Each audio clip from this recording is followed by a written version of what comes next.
Octane ডিজেলের মজুদ আছে, কতদিন চলতে পারবে? পাম্পগুলো কেন পর্যাপ্ত পরিমাণ তেল পায় না?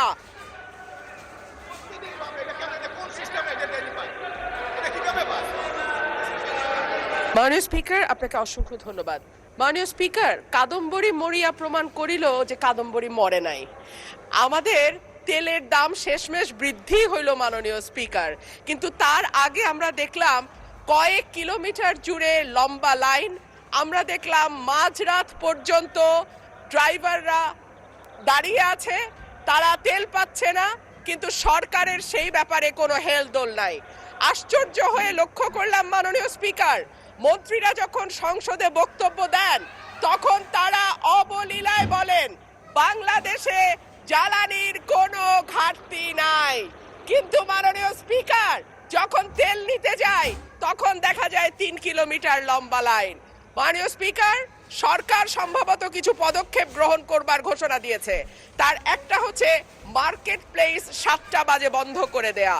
চমৎকার সিদ্ধান্ত মাননীয় স্পিকার, তবে মনে রাখতে হবে কেনা কাটা বা শপিং যেটুকু হয় সেটুকু সন্ধ্যার পরেই হয়, তার আগে হয় না। 2 হইল অফিস আদালতের সময় বলে পরিবর্তন করবে। 5 দিনের জায়গায় 4 দিন বা 3 দিন তারা কর্মঘণ্টা ঠিক করবে, কিন্তু প্রশ্নটা হচ্ছে যদি জ্বালানির কোনো সংকটই না থাকে তাহলে এত লম্বা লাইনই বা কেন? দামি বা বাড়াইতে হয় কেন? অফিস কর্মসূচি সময় পরিবর্তন করতে হয় কেন? এই প্রশ্নগুলো তো ওঠে মাননীয় স্পিকার।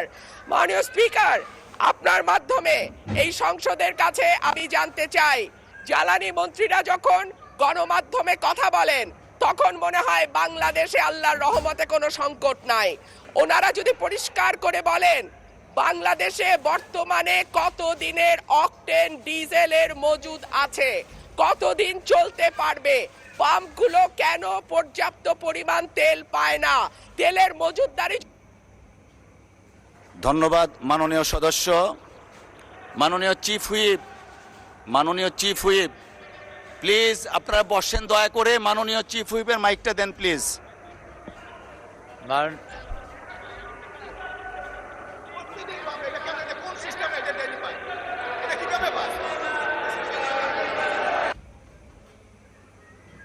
মাননীয় সদস্যবৃন্দ